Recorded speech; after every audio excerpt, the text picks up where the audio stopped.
Hello and welcome to the big picture. It is fasting time in Delhi again, with familiar faces occupying the Jantar, Mantar and Ramleela grounds with their demands on a law on Lokpal and fight against corruption, once again echoing from these places. However, the difference between last year and now is that the teeming crowds are missing and the team Anna is divided on issues and its relationship with Baba Ramdev, who is also back with his pet theme of black money. The targeting of President Pranab Mukherjee has divided the two groups, while the focus of the team Anna seems to have diffused. Between last year and now, the edge which team Anna had seems to be lost, even as the government has launched a counterattack on them more forcefully than ever. Why is the government more aggressive than it has ever been? Why are the crowds missing at Jantar Mantar? Is the fight against corruption lost its focus? And is Anna Hazare and his team also not sure of what they want? Today we will discuss all this while asking the question, is Anna Hazare's fight against corruption floundering?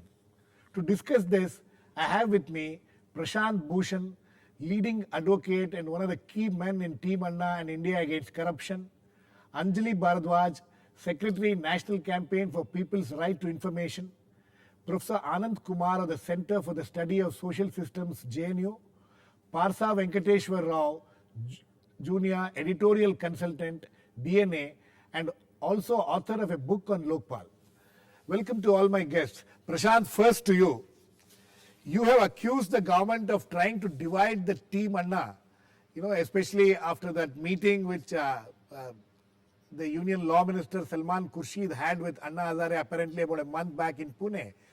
Do you think that the government is actually trying to divide you people? Well, the government has been trying to do several things. Firstly, divide us. Secondly, defame us. Thirdly, try and ridicule us by saying that there aren't enough crowds. They can go to the United Nations if they want to complain against corruption, etc. Right. But you see, what the government should realize is that today, of course, if you went to Jantar Mantar, you would have seen the kind of crowds there. There are more than 10,000 people there all the time, and in all, if you count the people who came in today, more than 30,000 people came to Jantar Mantar. That's a sizable number. Prashant, but apart from that, Baba Ramdev seems to have added to the crowds. Baba Ramdev's presence seems to have added to the crowds.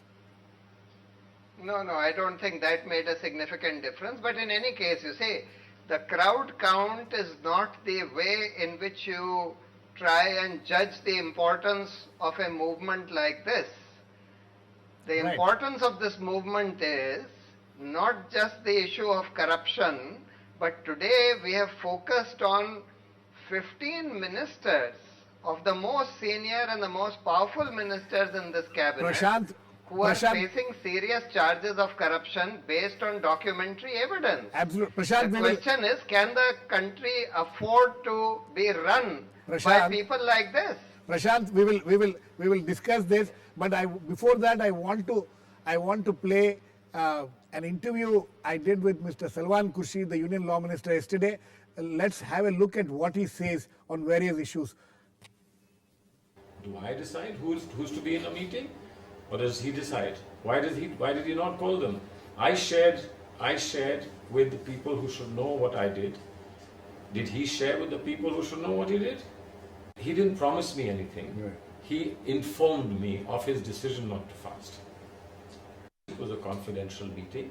It was not a clandestine meeting. There's a difference between clandestine and confidential. I don't know. The Anna Hazare and his friends know the difference between clandestine and confidential. Kept confidential for the larger purpose of good of society and good of country at his behest. All that we expect, and I think it's not an unfair thing to expect, is that the views must be expressed in a manner which is decent, and the views must be expressed in a manner that is acceptable to standards of public discourse. What about charging for airline tickets? Charging twice for airline tickets, or charging different rates for airline tickets? What about the money they said they collected that will be returned? Last time they were sitting on hunger strike. Returned, and has it been returned?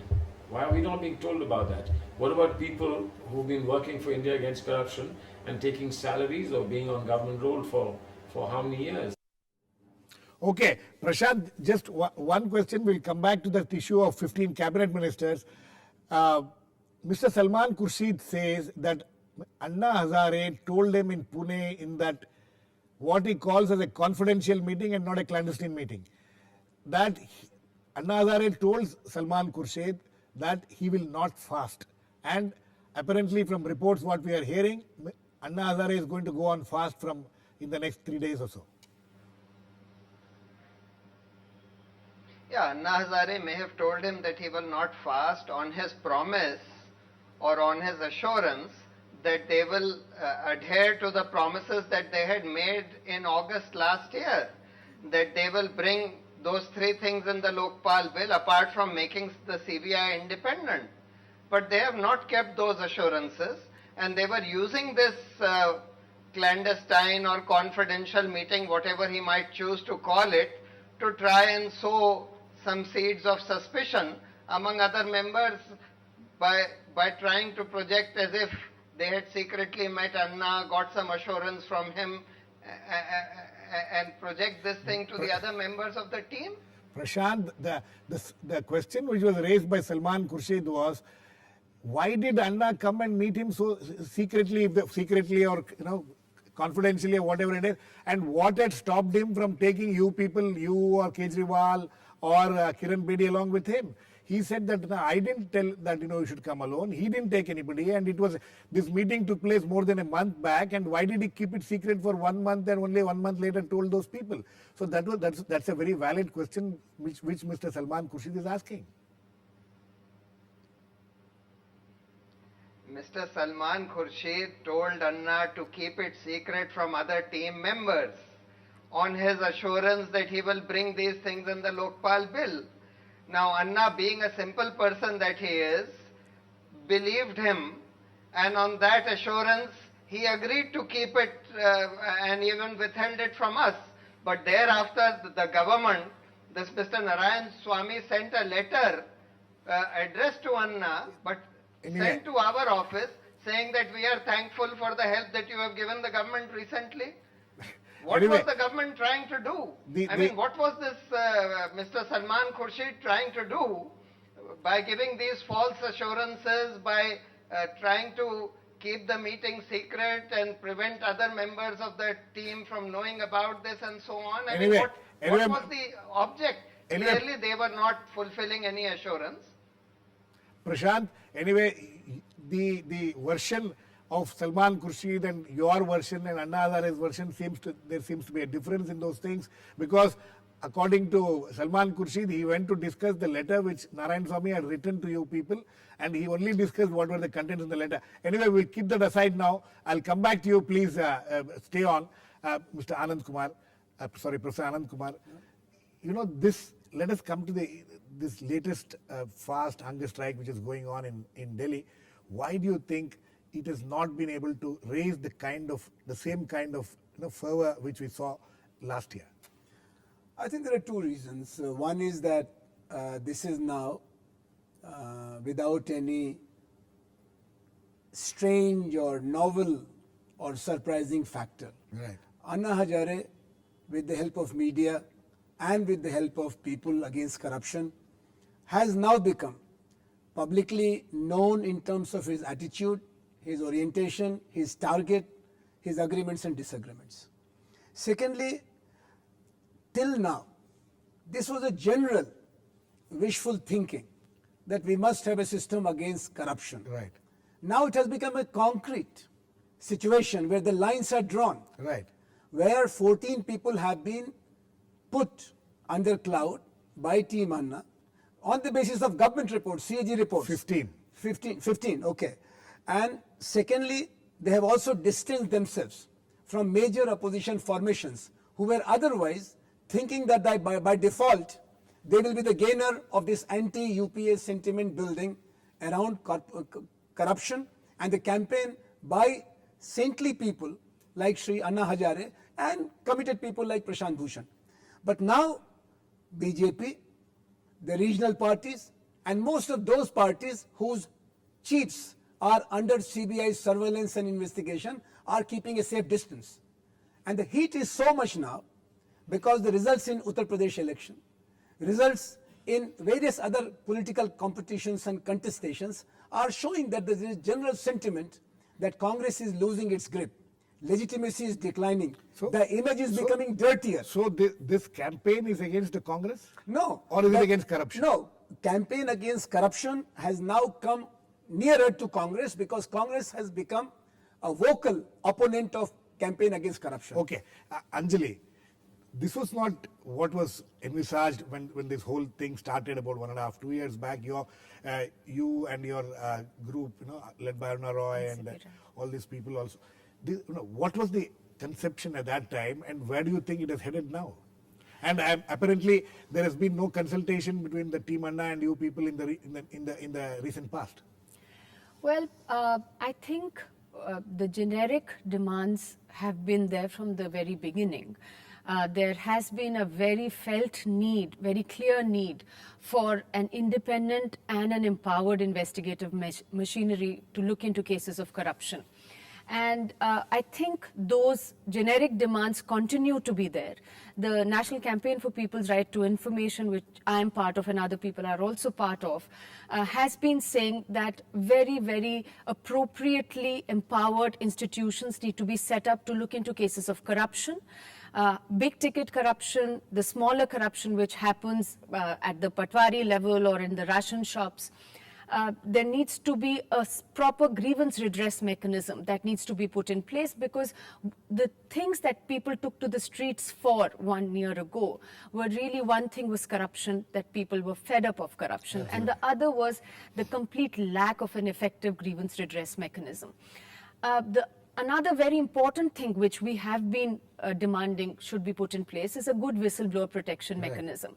Now, the India Against Corruption team has put together the Jan Lokpal bill, with which we had some difference of substance because we felt that it would empower one body too much, it would be too much concentration of power, and it would also get overwhelmed. Those issues were there. But I think the NCPRI continues to demand that appropriately empowered and independent institutions be set up to look into cases of corruption, to look at grievance redress, to look at protection of whistleblowers who are blowing the whistle on corruption in the system. The India Against Corruption, I think, still has the generic demand of an anti-corruption legal framework, but I think the specifics have taken on a different shape and form right now. Is it the problem of the methods that they're employing? That you people have a problem with the methods that they're employing, these repeated hunger strikes? No, I think everybody it's a democracy. Prashant is there. We've all discussed this.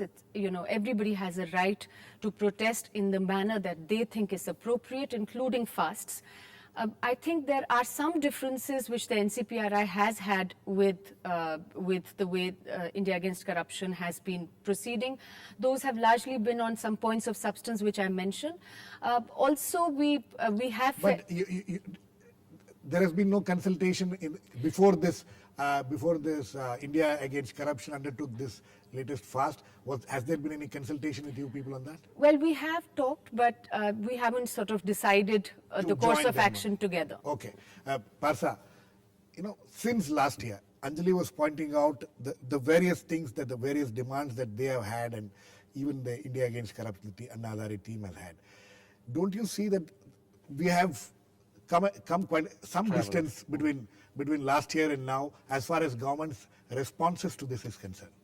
Yeah, it's come quite a distance, and the government has responded to an extent. It might be unsatisfactory to these people, but I think Anna Hazare team's success is that they have been able to arm twist the political class and the government to push the Lokpal bill through Lok Sabha. Right. And it has now come to the penultimate stage where Rajya Sabha has to pass it, and it has gone into the select committee. I think to that extent they have succeeded.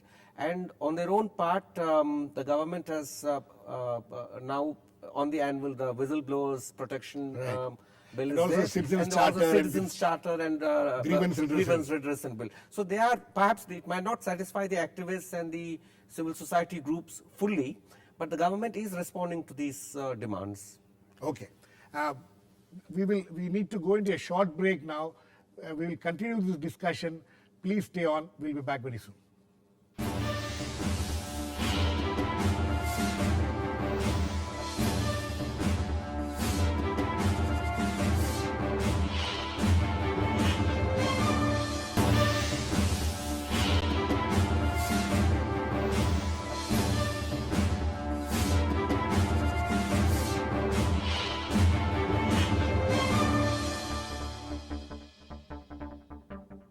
Welcome back. We are discussing the hunger strike being held in the nation's capital at Jantar Mantar and asking the question, is Anna Hazare's fight against corruption floundering?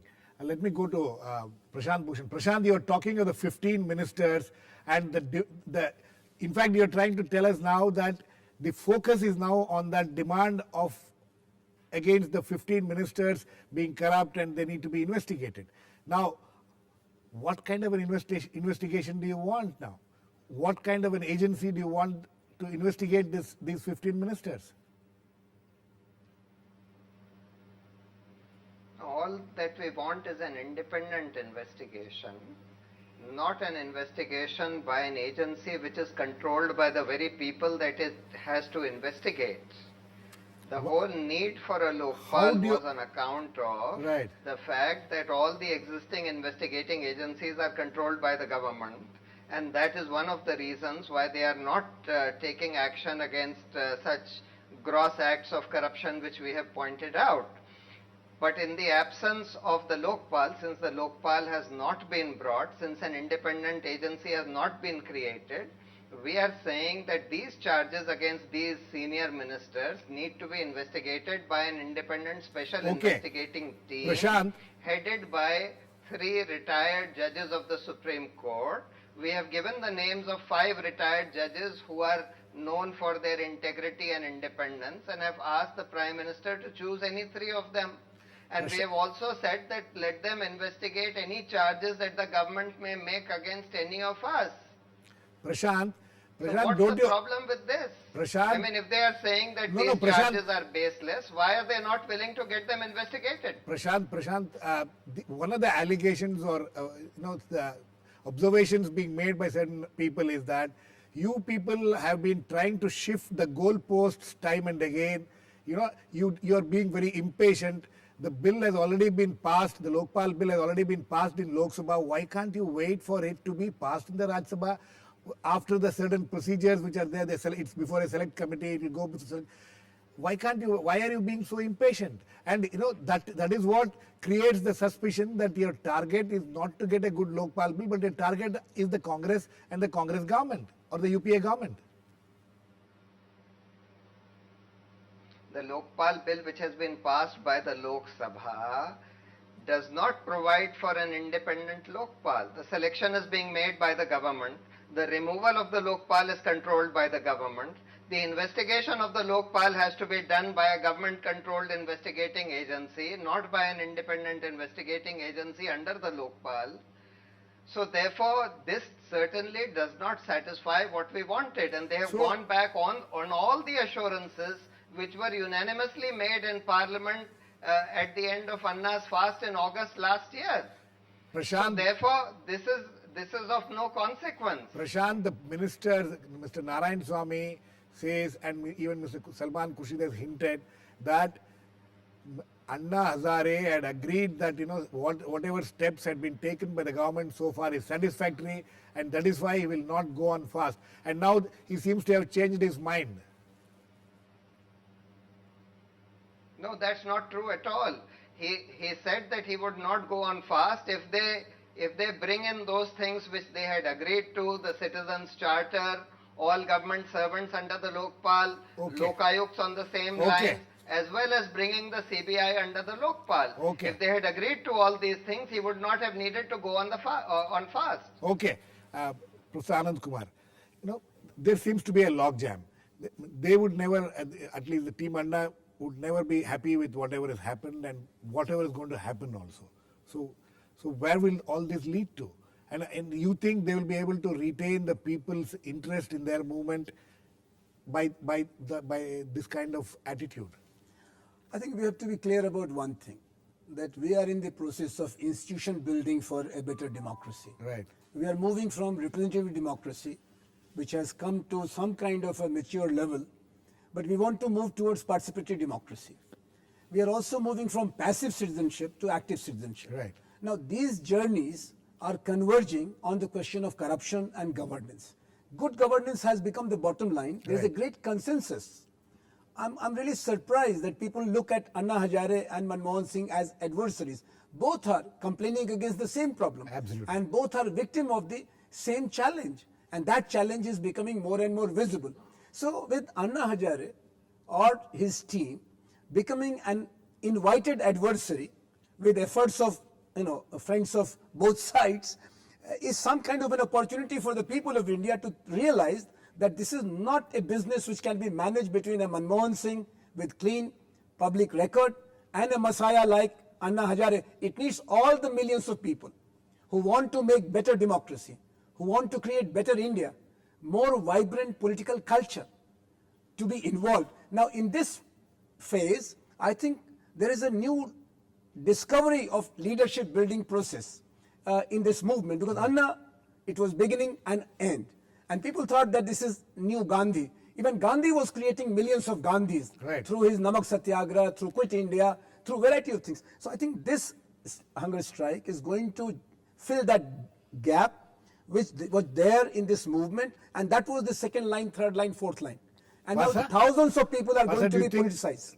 Do you agree with what Professor Anand Kumar says? Is it going to create new leadership in this country? Is this leadership going to be legitimate leadership? Are this leadership whom the future generation of this country will look up to? I'm not very sure. The popular protest movements are a part of a democracy, and they arise whenever there's a challenge or there is a need for that. But what I find problematic and troublesome is that they are bypassing the institutional frameworks. Right. And No, but the institutional frameworks, they will say, are not responsive, and that is why they are forced to resort to And this they want kind of a and they want to protest. build new institutions. No, which they are not in a position to build new institutions, and they have no ideas for building new institutions. They are very impatient, and their impatience reflects to a great extent the impatience of the people, the general mood as such. Right. But that is not sufficient. I think we have to go through the processes, however much we may hate for being slow and all that. And of course, the government has been insincere. The politicians have been playing a clever game in trying to delay things or inserting things or watering down or diluting the Lokpal bill. But I think there is no other way but to fight step by step, and it's a slow battle, And I think what they are doing perhaps is justified in a limited way. And cumulatively, this might produce a result. Okay, Anjali, is this some kind of a social revolution? Is this what you people, when you join hands and when you talk of these issues, is it something you're trying to create a social revolution? Well, I think there is certainly need for change on the fronts that everybody's been talking about. And there certainly has been a public outpour. People have come together to express their unhappiness, their discontent with the system. And I completely agree with Prashant that the Lokpal bill, which has been passed by the Lok Sabha currently, is a very, very, very weak legislation. It does not provide for the independent investigating body which we were really looking for. I think India Against Corruption, NCPRI, and everybody else, other groups. But I would want to sort of point to the fact that in the demands that Prashant right now just listed, the problem, there is a problem. The problem is that the corruption that we see today there are many complex reasons for this corruption. There is a systemic failure which needs to be addressed through proper systems. It has to be a painstakingly built effort of putting systems to order. Absolutely. And I think one of the problems which a lot of people are sort of do share is that For example, when we say that these are the 5 names that we propose who should be there on the SIT, now even if these are very, very good names, which I'm sure they are, then if this actually happens and we were to succeed in doing that, what is the precedence that we are setting? Does this actually correct the system? Because what we are looking for is it's a very valid point. Let me get Prashant in on it. Prashant, this focus on 15 ministers, suddenly, from Lokpal you have shifted the focus 15. No, is it going to deliver this country of corruption? What is it that you are trying to achieve by focusing on these 15 ministers? And keeping aside the entire issue of corruption aside, only these 15 ministers corrupt in this country? What is the idea behind this?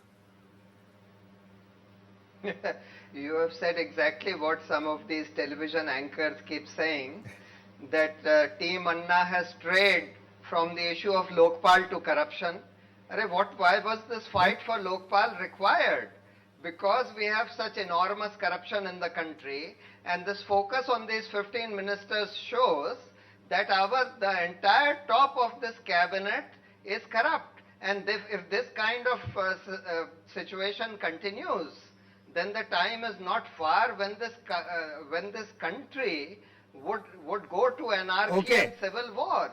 And that is why this underlines the need for an independent investigating agency, because who will investigate these 15 ministers? Prashant, we are running out of time. And it also shows you why these people are not willing to bring an independent Lokpal. Prashant, we are running out of time, but I have a very small question to you, which was posed by Salman Khurshid during the interview yesterday. He said, why can't these people... See, you went to the Supreme Court against Raja and company. The Supreme Court and the CBI and everything, the system, the present system has sent him to jail, is prosecuting them. The question asked by Salman Khurshid is, why can't Prashant Bhushan or Anna Hazare and company go to the same Supreme Court against the 15 ministers? Why do you want a separate independent investigation team? Well, some of these cases are indeed pending in the courts, in the Delhi High Court or in the Supreme Court. But we all know that court processes take years. And the country cannot afford a situation where 15 of the most powerful ministers are steeped in corruption and they run this country. They are running this country to the ground. Okay, Prashant, we are completely run out of time, but it's obvious that there are the issues which are being raised are important, but whether the methods which are being employed is the right method is something which is debatable, and as we have seen today, there are different points of view on that. Anyway, we'll continue to watch closely what is happening on the ground. Thanks to all my guests. Thank you, Prashant Bhushan, Professor Anand Kumar, Anjali Bharadhwaj, and Parsa Venkateshwar Rao. Please keep watching. We'll come up with another issue on the big picture on Monday.